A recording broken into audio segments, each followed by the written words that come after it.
So production is where the bulk of a gaffer's job resides. So the first place to start your work on set is to know what shot you're doing, the look the director and DP are going for, and the blocking of the scene so you know where to put the lights. So some important things to keep in mind when doing this is to make sure your lighting is motivated. Lights just can't be randomly placed in a scene, it has to make sense with the environment you're in. So for instance, light can be coming from a window or a street light or a lamp, and then with your lights you exaggerate the light coming from all of those, like the window, street light, or lamp, to properly expose your subject and to add some interest to the frame. You also want to keep in mind the mood that's being established through the lighting. So knowing the difference between hard and soft light is very important because they create very different emotions. So hard light consists of much harsher shadows, and soft light is much more softer on the subject, with softer shadows. And like I said, the two evoke very different emotions, so you want to keep that in mind. Also, the direction of the light and the angle of it creates different shadows on the subject, which again, creates different emotions. You can also create different meaning by determining what is lit and then what isn't. You also want to be aware of your space. Know how light hits, how the light comes in, and how it'll bounce. So for example, I've been on many sets where the rooms are just all white walls, nothing else really in the room, and the light just bounces. There's ugly shadows everywhere, and the light is very even. And that's not always what you want to go for, so you just want to be prepared for that. You also want to make sure you're adding depth to a shot. You don't just want to light your subject or else your shot is going to look a little bit boring.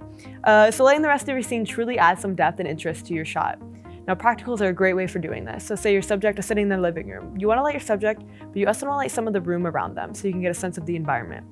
So you can do this by using practicals, which are just lights that are naturally in the environment. Lamps are a pretty common example of this. Now for contrast ratios, this is what I was talking about with the light meter before. So a contrast ratio is just the difference in exposure on your subject.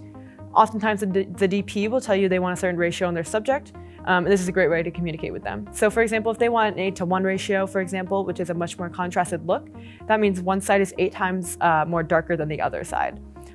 So using a light meter, you will create this contrast ratio through manipulation of the lights by changing, like the angle of the light, the intensity of the light, all of that, just to get that ratio that the gaffer or that the DP wants. And as a gaffer, it's an efficient way to understand what the DP wants, super fast while you're on set.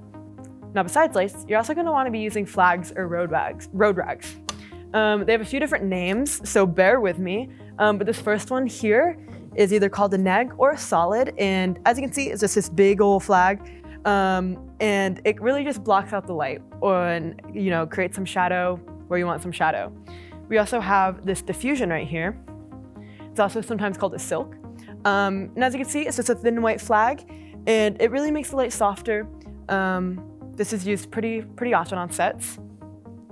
And now right here, we have 2 scrims or nets. Again, 2 different names. This one is a single. You can tell this by one looking at it. You can just see that there's a single net in there, or by looking at the green border. And this tells you that it's a single. And then this one is a double scrim. And you can tell again by the border, it's red. More often than not, it's gonna be these 2 colors on every set you'll be on. And this one reduces the light by 25%, and this one reduces the light by half. And so these are very important when you want just a little less light on your scene, but don't want to change too much with it. So all in all, the role of the gaffer is a role that shouldn't be taken lightly. You maintain the safety of everyone while also having arguably one of the most fun roles on set.